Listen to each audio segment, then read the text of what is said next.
Welcome to the Circuit of Success Podcast. The Circuit of Success Podcast. With your host, Brett Gilliland. Brett Gilliland, Visionary Wealth Advisory. The Circuit of Success Podcast. Let's start the show. Welcome to the Circuit of Success. I'm your host, Brett Gilliland, and today I've got Drew Maddux with me. Drew, how you doing? Brett, I'm doing great. It's an honor to be with you this morning. Thanks for having me on your show. Absolutely. You are in Nashville, Tennessee, right? That is correct. I'm a native, which is one of the few these days with all the move-ins, from all over the country. But yeah, I'm generationally tied here. Our family's been here for many, many years. Never left the city. My wife's from here as well, and so yeah, this is home and always been home for us. Well, you've seen some significant growth, man. It's an awesome city, and obviously you know that. You've been there your whole life, but we love going down there. I'm only about 4 hours from there. I'm from St. Louis, so we're pretty close. Yeah, it is. It's really good because I still think it's at the intersection of what Nashville was and what it's becoming, and which is exciting in both senses, like the honoring of the past, but this innovation, this progression of all the newness. And so We've certainly been the benefactors of a lot of new restaurants and new opportunities and new ways to do life. And so we're very, very thankful for the visionary leadership of our city. Absolutely. Well, you were a successful college basketball player there in Vanderbilt as well. So that's awesome. I'm sure we'll talk some about that. And you've been in the business world, the coaching world. You've been in the TV world doing some sports commentating. You've done all sorts of stuff. And you've also wrote a book called Elevated, which is a motivational book on being the best version of you. Before we get started, though, Drew, what I always like to do with people is kind of what's the backstory? What's made you the man you are today? You don't just wake up and do all the stuff you've done. So if you can share some of that, that would be great. Yeah, thanks, Brett, for allowing me to do that. It really does begin with, I have incredible parents. I was a son first. I'm the middle of three. My parents were incredible. They were life-giving. They were supportive. They were encouraging. And they were great facilitators for us to dream big and help support us in the pursuing of what those dreams were. One of the things that I wanted to do when I was little, when I was 5 years old, my kindergarten teacher asked, "What do you want to be when you grow up?" And I drew myself in a Vanderbilt basketball uniform. And that picture set on my mirror my entire life. And the reason why I was so specific and so intentional as it relates to playing basketball at Vanderbilt was my father and my grandfather both played basketball at Vanderbilt. And it was just other people told stories at bedtime of other legendary folk heroes. My dad told stories of these legendary Vanderbilt basketball players.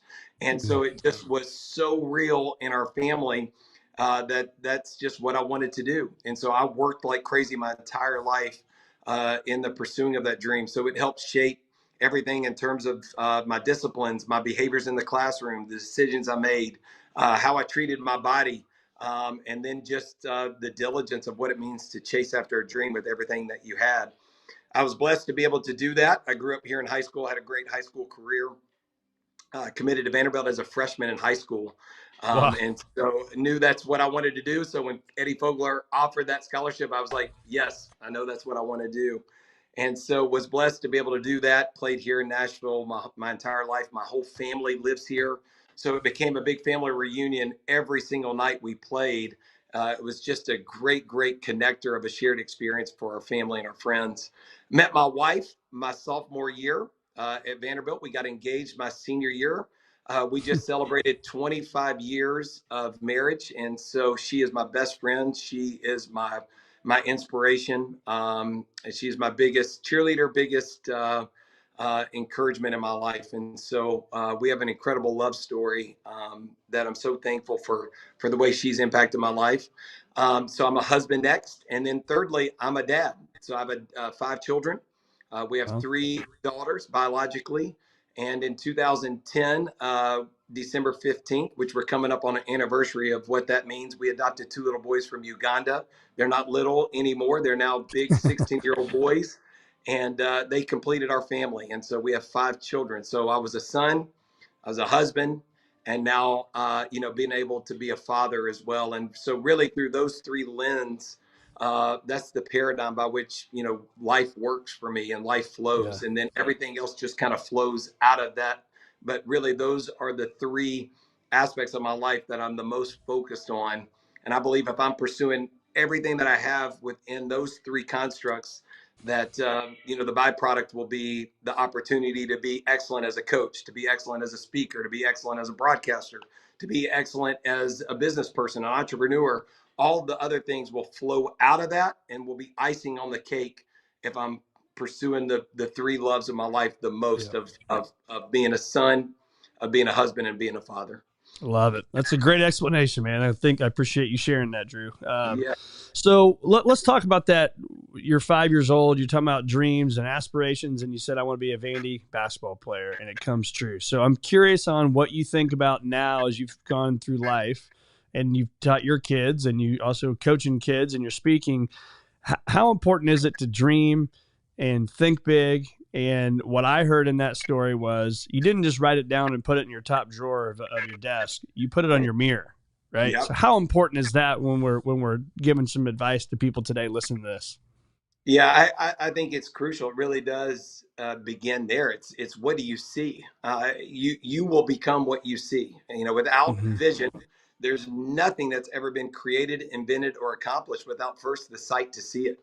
And so I believe it does start with, if you want to be excellent at anything that you want to accomplish or do or see fulfillment or even joy, you got to see it first.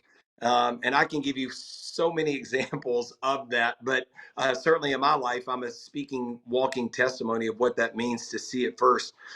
Really, then it moves into the second phase of it. So as you see it, as you visualize it, it really does move into the preparation. How are you preparing? Does your preparation align with the result that you hope for? Because so Yeah. many times, Brett, you'll when it gets to game time or you get into the arena, oh, okay, I'm going to flick on the switch, I'm going to turn it on in that moment, but the habits have not been consistent enough in a Yep. direct alignment with the result that you hope for. So as you see it, it moves into the planning and the preparation of it. So in order that you can then step in and do it, so it's Yeah. see it, plan for it, and then you got to go do it, and you got to deliver and when greatness is required. And then the last piece of that is you got to finish. You got to finish. And, so many times we'll step in and you'll start to execute or you'll start to do something, but you can't finish. You can't complete it. You can't, see it all the way through. And so it really does begin with the sight to see it first. Are you preparing and planning and practicing in your process in the fulfillment of that sight? Do you go and do you step into it and can you do it? And then lastly, do you complete it? Can you finish it all the way through? And I believe that's the stages of everything, but it does begin with what do you see first? Yeah, it's so it's funny when I was 22, 23 years old starting in my business, I'm in the wealth management space. I had all my goals, framed like literally in a nice picture frame right next to the phone because what did I have to do as a young financial advisor? I had to pick up the phone 40, 50, 60, 100 times a day to Yeah. try to get clients, right? And I knew when people would tell me no or they would dodge my calls, all the stuff, when I could read what was important to me and why I was doing it, it made it easier, right? So my question there is now, we're both, I think you're close to my age. We're in our mid to late 40s. Yeah. And, you probably don't have the little picture frame on your mirror anymore playing basketball. So how does that go now as we're older? You've experienced success in your life. How do those quote unquote dreams or those goals play out in your life now? Yeah, I think it starts with the end in mind. First of all, it's your legacy, your next assignment, your next thought, your next habit, your next word spoken should be in direct alignment with the legacy that you want to leave behind. And legacy to me is not just what I leave behind, but what do others do because of the investment I made in them. So it really does start with legacy. And so what I do every single year, Brett, is and I work with people all the time as we walk through this, but we walk through the framework of legacy and what does that mean? And then how do you start to really get intentional and practical around what legacy means in the different aspects of your life? So you Yep. start to break that down. Then, we're about 40 days away from when we're taping this right now, but we're about 40 days away from the end of the year. So another year is about to start again. Right. And so every year around December, I go through a life planning process. And so I revisit my legacy. I look at my core values. I start to look at my mission and my vision statement of my life and make sure that it's in direct alignment with my legacy. And then I break down my life in 2024 into 6 practical areas. And I make 3 declarations in each of those areas of my life. So I have 18 declarations broken into 6 segments of my life that should speak and run through the paradigm of my mission, vision, and core value set that is in direct alignment with my legacy. And so I'm very, very practical about what I go after, but it really does start with seeing your legacy and then making sure that the paradigm of your life, that everything flows through, is in direct alignment with that through the core value set, through the mission and vision of your life. And then as you start to grab hold of and make a stated claim with what you want the year to look like, not just in terms of success, not just in terms of achievement, but really going after fulfillment aspects of your life, are all of those things working in unison together to make sure it's speaking into the elements of my eulogy rather than just my resume? Really speaking towards the process, not just the outcome, really looking at the story of my life and the unwritten aspects of my life more than the finished product and the outcome of my life. And so all of that is always working day by day. And I visit that stuff like literally every single day. I'm pretty focused guy. I'm pretty disciplined guy. And so I visit that stuff every single morning and make sure I'm speaking into breathing life into those aspects of my life. Love that, man. So I was smiling big time there as you got your 6. I've got my 6 here that I talk about all the time is your faith, your family, your fitness. I call it firm because that's what we have for work, right? So faith, family, fitness, firm, fun, and finances. I love it. There you go. That's awesome. Yeah. So walk me through, if you can, let's kind of open that envelope a little bit if we can, and share some stuff. When you talk about legacy, I can already tell that's really, really important to you. So when you say the word legacy, do you mind sharing that? Like, what is that legacy and what do you think about? Yeah. So my legacy, really does start with, how do you want to be, not only how do you want to be remembered, but what lives on beyond me in the lives of those that I've caretaken for as well, and made an investment in. And so I break legacy into 4 segments, and really being very intentional on that. So looking at your spouse, your parents, your kids, and then your friends, community, colleagues.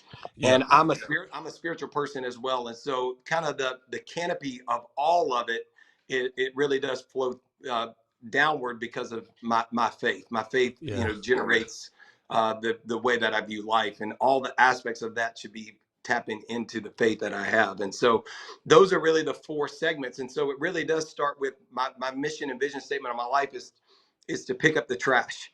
Well, what do those 4 words mean? It means to leave people, places, and things better than the way that you found them. Well, how do you do that? Drew, what does that look like? That sounds pretty grandiose and that sounds great, but how do you strip it all away? And how does the next thing that you do really fulfill the legacy you hope to leave behind? Well, it comes down to 2 things. And I stay focused on this. Number 1, love the next one in front of me the best way I can, that our stories are better because they've collided together. And then number 2, do the next right thing right. If I just focus on those 2 things, love the next person in front of me, do the next right thing right, I believe that ultimately people will be better for it. Situations will be better for it. Circumstances, experiences, moments, environments will be better for it. And ultimately, the people that my story collide with hopefully will walk away better because of the investment that I made in them. Yeah. So when I hear love the next person right, it makes me think about, with writing the book and being in business and coaching and being, again, the child, the spouse, the parent. How do you stay in the moment and enjoy the moment every day? Posture of gratitude is where it starts. I mean, it really does for me. So once again, if you don't mind me sharing, I'm sure people think, is he just so robotic? Like he's so good, But I'm very disciplined when it comes to this because I believe this is, really where it starts. And so, the first thing I do every single day is I start in my gratitude journal. And as a byproduct of my gratitude journal, I send 10 notes, sometimes they're handwritten, sometimes they're emailed, sometimes they're just text or voice text. But I just literally 10 people that I begin to meditate and pray about. I share just how much I appreciate them. So it really does start with gratitude and appreciation. That's where it starts. And then everything flows out of that. And so as I seek to love the next one in front of me, and I try to do the next right thing right, because I'm so thankful for the gift of today. I'm so thankful for the opportunities that are before me. It allows me to be fully present. It allows me to stay grounded in the moment, to not allow my next to rob my now, to not allow what just happened to take away the joy of what's becoming, and to really stay at the intersection of what is happening next with what is happening now. Yeah. So I love that. I think, and then one of the questions I was going to ask is your habits and rituals, and I would say that happens probably almost every day, doesn't it? Every day. There's Yeah. not a day that does not. That's not how the day starts. That's amazing. Yeah. Even on Christmas morning, it doesn't matter. Even on Christmas morning. Exactly. Even on Thanksgiving morning, even on those days. Because here's the way I think too. Like even on those days, so I'm not interested in being average. I'm not interested in being good. I'm not interested in just getting by or doing what everybody else does. And the human condition are on those days, we would take off from those elements of our life. And so the ones that I've been around that are great or excellent or elite at who they are as people and what they do, even on those days, even on vacation, even on the weekend, even when you don't want to, those are the days you have to, And so I that's just what I believe in. And so, yeah, even on the holidays, even on the weekend, even on the vacation, you still lean into what you what you have declared is important in your life. Yeah. Well, and think about the message you have for your kids, right? I mean, what a great legacy to leave on to the next one, right? Now they're our age and they're in their mid 40s and they've got a family, and now they wake up and share gratitude and send messages to people because it just goes right. Because now, how do those 10 people feel when they get a message? Now they're going to go out and uplift people more often and stuff. That's and right. so this is all phenomenal. But what about the days that it's not going well, right? Not every day is just perfect. So how do you kind of, put your work boots on, lift yourself up and keep going? Yeah, it's who you surround yourself with. That's where it's two things when it comes to this, because like you said, even on the days you don't have the juice, you still got to lean into the day. And Mm-hmm. so I believe it's two things. One is who you surrounded by. Who are those people that breathe life into you in those days when you don't have what it takes, or when it's not going well, or it's a struggle, or it's a challenge or hardship. Life is lived in relationship, in community. And so I will become who I surround myself with. And so those are the days I've got to have great community that care deeply for me, that it's not conditional. Like even on those hard moments, on those hard days, those are when I need them the most. Not when things are going great and I'm living out of a highlight reel. That's easy, to hook your wagon. But number two is, so it's back to the gratitude piece of this, is what are those things that that you fight for every day that are beyond you or bigger than you? What are those causes that are far without of your reach? And how does that start to pull you up out of those moments of when you feel low? And so I believe it's a cause, and it's living life in a relationship with others. I think those two things are when I am not at my best, I try to reposition. I reach out to others that I know care deeply for me. I'm vulnerable enough, I'm authentic enough to be my truest self and ask for help when I need it. And then number two, what are those elements of causes that I'm fighting for well beyond me? And how does that play out so it can shift and pivot my mindset or my heart set in that moment? Well, I think it's huge what you just shared there. The being vulnerable is, I think, especially as guys, man, I think it's when we're having tough times, it's hard to reach out, right? It's hard to be quote unquote weak is what some people would think. But I found it as well, is when I can share what's going on and then rally the troops, and having that good circle of people around you is critically important. My dad used to say when I was a kid, and it used to drive me nuts and piss me off because I didn't think he liked my kid or my friends, but he'd say the people you surround yourself with and the books you read, right? And he couldn't have been more right. So for me, bad times, I go to my journal. I go right here to my journal. I write down stuff, and I'm surrounded by great people, and I read good stuff, right? Garbage in, garbage out. And so if you put good stuff in your body, great things come out as well. So what other things besides the legacy and some of the things you talked about in the morning, your gratitude, what are some habits and rituals that if I followed you around every day that I would see are no miss items for you? Yeah. I'm an avid reader. First of all, I love that you said that. So I'm always reading anywhere from 5 to 6 books at a time. I try to read over 50 books a year, which would be, an average of one a week. So that's what I'm trying to do. I'm sending out at least 10 connects every single day. of gratitude, appreciation, and some of those people are repeats. Throughout the week, it may be the same person that resurfaces back up, but hey, you were prayed for today. I thought about you today. I'm thankful for you today. Thank you for making an investment in me today. Um, I think those two elements are very, very important. I think you're going to see somebody that is focused on making sure his physical wellness is good as well. So like this morning, we after 20 years, we play basketball full court 3 days a week. Still, group of guys at 5:30 a.m. We're still going to get up. We're going to exercise even on the off days. So our physical, well-being is very important. My diet's very important, especially as I'm getting close to 50. So I've changed my diet. Gotten very driven in terms of making sure I'm taking care of my body physically. My spiritual well-being, I'm my faith once again informs a lot of who I am. So I'm reading back through the Bible again every day. So I'm reading back through that. So every day I'm in the Word. I'm doing that as well. And then just trying to do other things from a mental, emotional wellness standpoint to make sure that my spirit's cleansed, that my heart is good, and just making sure that mentally, I'm ready for whatever the day presents. And so I would say those areas of mental, emotional, spiritual, relational, physical well-being are so important. Yeah, love it, man. Basketball 3 times a week. I like it. Yeah, it's a game that started at Vanderbilt with the coaching staff. They used to call it lunch bunch, and they would play at noon on Tuesday, Fridays. And then when I got done playing at Vanderbilt, I started to play in that game. And then when I left the world of healthcare to come to Christ Pres Academy to be a basketball coach, we moved that game to the morning on Monday, Wednesday, awesome. Friday. So it has just continued. It's like the secret fraternity in Nashville. So we have a lot of former Tennessee Titans, Nashville Predators, former Vanderbilt basketball players, football players. Wow. It's a great group of guys that, once again, a call Competing. connects us, but it shares this experience, and it's built this incredible community together. Love that. Love it, man. So talk about your book, Elevated, a motivational book on being the best version of you. Let's talk about that for a minute. What was the reasoning behind writing it, and what would our listeners get out of reading that book?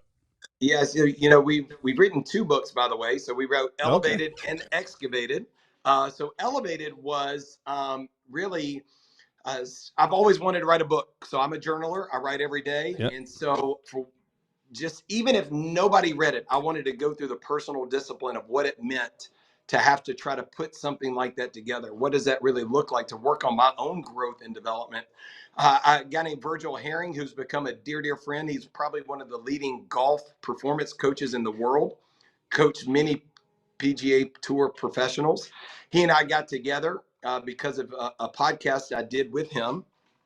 And we started to understand that we had a lot of like-minded thoughts around excellence and leadership and what makes great people great. And so we got in a room and whiteboarded out what makes great people great. We just started listing attributes of what makes great people, great teams, great CEOs, coaches, performers, great at what they do. We came up with I think 150 to 160 words that we thought, just as we brainstormed, we cut that down to 50 that we could agree to. And so what we did was for 50 straight days, Brett, we journaled about that one word. So the first word in the book's perseverance. So you would write about perseverance, or Virgil would write about perseverance, and I would write about perseverance, and we would share that journal entry together. And then day 2, whatever the word was, resilience, day 3. And we just literally for 50 straight days did that practice. And we would share the journal entry with one another. And so what we wanted it to become was our book became your book. And so back to it, we're both journalers and writers. So we would, if you open up the book, Perseverance, Drew's entry, Virgil's entry, and the empty page. So the reader could therefore write whatever their journal entry would be about that word. And so that is how our book transfers to ownership to becoming your book. And so that was the idea. It went on to have great success. Who would have thought? Became number 1 on Amazon in coaching and leadership. And we had great success with that book. So we followed it up during COVID with Excavated. And we wrote about 50 words that would have almost like a negative connotation because of what we were going through as a world. But sometimes it may be setting you up for the biggest blessing of your life. So how do you dig deeper to go even further beyond what you would hope for? So then we had 100 words between those books, and we signed, we did a podcast. We did 100 episodes in partnership with Cumulus Media. And we did a podcast around each of those words, and we did 100 episodes. So there's a lot of content out there for anybody that would love That's to great. really listen about leadership, performance, greatness, excellence, those kind of things. Awesome. We'll put that in the show notes for sure. There's no doubt about that. I love That's it. awesome. Thank you. We'll do that. And then talk about the risk. What risk are you happy that you've taken throughout your life? So I've taken two big risks as it relates to my career. So I would start there. Number one, I was involved in the world of healthcare. I was in healthcare technology with a company that was hugely successful. When I left Vanderbilt, I moved quickly up to be president of a region at age 26, and had the world by the tail, by the way you would define success. Yeah. But as much as I was winning in the world of my professional sense, I was losing personally at home. I would leave every single Sunday or Monday and go out of town and come back Friday. And I just was not interested in that being the rhythm of life for our family. So I took a risk, and a school took a risk on me because I had no coaching experience. But I left the world of technology, healthcare, and moved into basketball coaching at Christ Pres Academy. We went on to have a lot of fun, had more success than we deserved, was there for 15 years. Once again, had the world by the tail in terms of the way that you would define success, and retired from coaching to step back into the corporate world and joined the Dufresne Spencer Group. My friend Chad Spencer, our CEO, founder of our organization, as executive vice president of people and leadership development. And that was a major risk as well, to leave everything that I knew. And people thought I was absolutely crazy. What do you mean you're going to leave basketball coaching to go in and do this other thing? And so those two risks have each taken me to a different level in my journey, and I'm so thankful for it. And then I think the bigger risk of all risk was adoption was a foreign concept to our family. We didn't really know much about adoption. We didn't know many families that had adopted. But we fell in love with just the people of Uganda, that part of the world. We were involved in several missions, and we knew we couldn't affect the orphan and crisis across the world, but we could affect the lives of at least one or two, and it ended up being two in our life. And that risk has had exponential return in our life for what we did by saying yes to that. Well, that's two lucky 16-year-old boys right there to come into that house, man. That's very awesome. blessed. So very cool. And so talk about that from the leadership development. I think you said is what you're doing for the company that you're involved with now. What are you seeing that the everyday person, right, driving down the road, what are we seeing that you think people really need to focus on and need help with the most right now? Yeah, well, specifically in our world, the world of retail, we're in the home furnishings world. And, obviously, if you look at a macro level economically around the country right now, you're in this space. I mean, you understand, you study it, because of the way the world is at this moment. Home buys have slowed, so therefore home furnishings has slowed. And so the thing that we're trying to get our people in a down economic environment, retail wise for us, is really how do you elevate your mindset and not allow the external circumstances of the world really dictate who you are and the life that you're meant to live, because so many times those external circumstances really do affect who we are as husbands and wives and fathers and mothers and all those things. And so really that's the challenge that I have the most right now, Brett, is trying to encourage our people to not be taken out of the fight because of the external circumstances that they're living in right now, and the effect professionally what they're living and how that affects their personal lives and their marriage and the way that they parent their communities. And so just really trying to separate the two, that what you do is not who you are, And I think sometimes we hook our wagons into that monetary success or performance or titles or all of those For things sure. really dictate who you are. And in a down economic environment, it's just what the world is. How do you still seek to find fulfillment and joy in all the other aspects of your life? And how do you stay intrinsically motivated to continue to pursue all that you were created to be? Yeah. And going back to where we were at to start, really, is, and I'm the exact same way you are. I mean, I'm in my journal here and I write down my goals every single day, what my goals are for the next 90 days, that then go into Yep. my year, which go into my 3, 5, and 10-year goals, right? And so, don't you think the importance of that, of doing this daily? I mean, every single day without fail, because you talked about a robot earlier. I feel that way sometimes too. I know exactly what I'm going to do. I'm going to drop my bag off. I grab the book I'm reading. I grab my journal. I go grab Yep. my water. I mean, I do the exact same thing every single morning when I walk into the office. So how important is that for somebody listening to this right now that may not have that discipline that we have to do something, the same old stuff day in and Yep. day out? Well, I believe, routine is so critical Yeah. because routine and habits will set the table for you to experience fulfillment and success. And I just believe if you're not like I'm probably I'm OCD. So by nature, like I want everything to be orderly. I want everything to be just right. But that allows me to be at my optimum level and that Yeah. allows me to maximize all that I can be. And if anything's out of sorts or I'm not stepping into those habits or those routines, I feel out of sorts.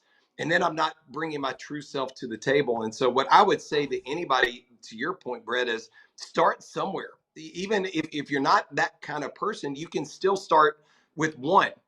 Yep. And we learned in Atomic Habits from James Clear, like start with one, then stack number two on top of it, Yeah. and then the stack number three, and then the compounding effect of all of those things together, you'll start to see the massive effect that that can have to the 1%, 2% incremental improvement that you desire. But it really does start with the next right decision, the next habit, the next word, the next thought, the next mindset. And how do you start to add that and start to understand the effect that all of that has? That there are no big things or small things, they're just things. And you have a Yep. way that you do it and the way that you approach it. Yep. Trust the process, man. Amen. Last few questions here. This is one of my favorite questions I've asked on pretty much almost every episode for 380 something people I've had the Wow. pleasure of interviewing, which has been phenomenal. But fears. How many of the fears that you've put in your mind have ever blown up to the magnitude you put them in your mind to be? Yeah, I would say not many. Yeah.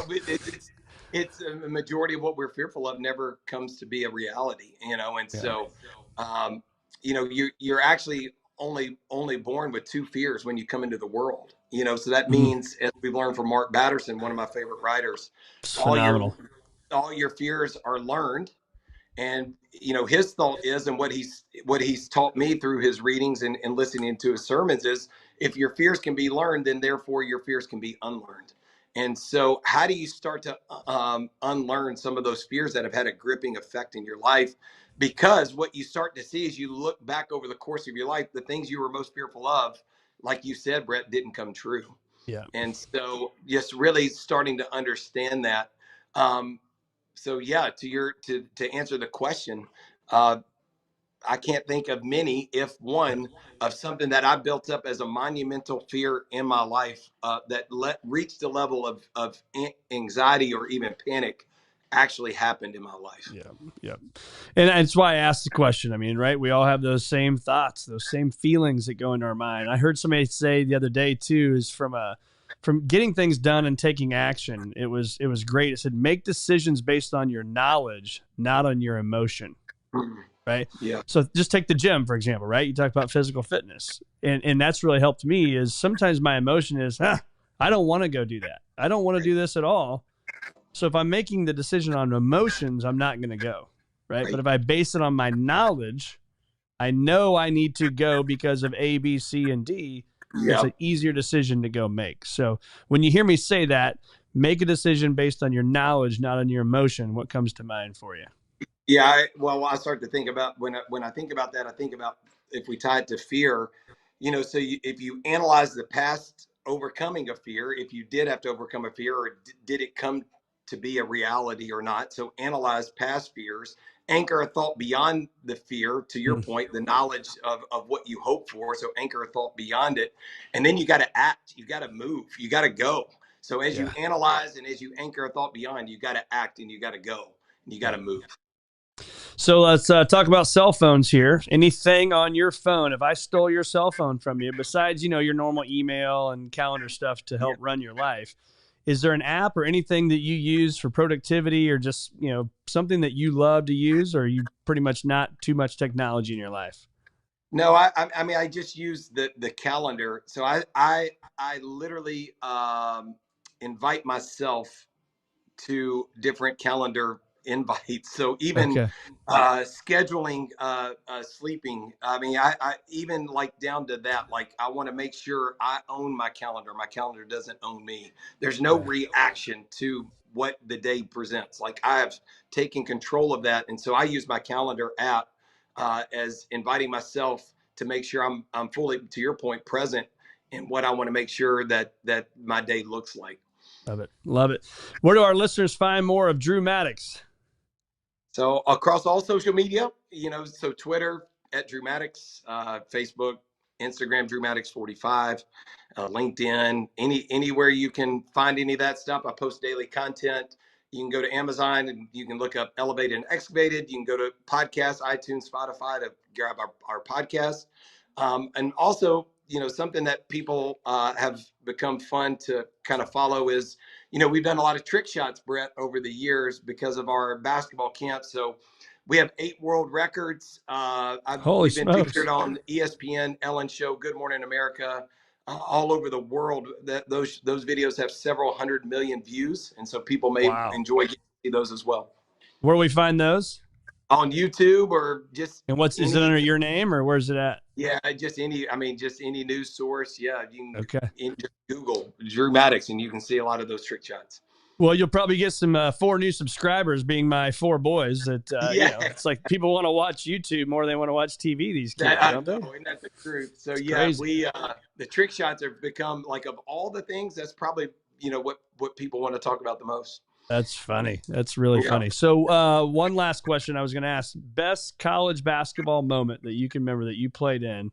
What was one of those best moments that you'll never forget? When very first time our name was announced for the NCAA tournament, just when your name got popped up that you had made March Madness, I think that was special. First time I ever ran on Memorial Gym's floor as a player, fulfilling that dream. And then the third piece was beating number 1 ranked UCLA, was probably our best win we ever had in my career. That's awesome. That's awesome. Well, Drew, thanks so much for being with me, man. It's been awesome having you on the Circuit of Success, sharing your stories and your passion and your legacy. And we really appreciate your time, man. I appreciate it, Brett. Thanks so much. I look forward to following the success of the show. Thanks so much.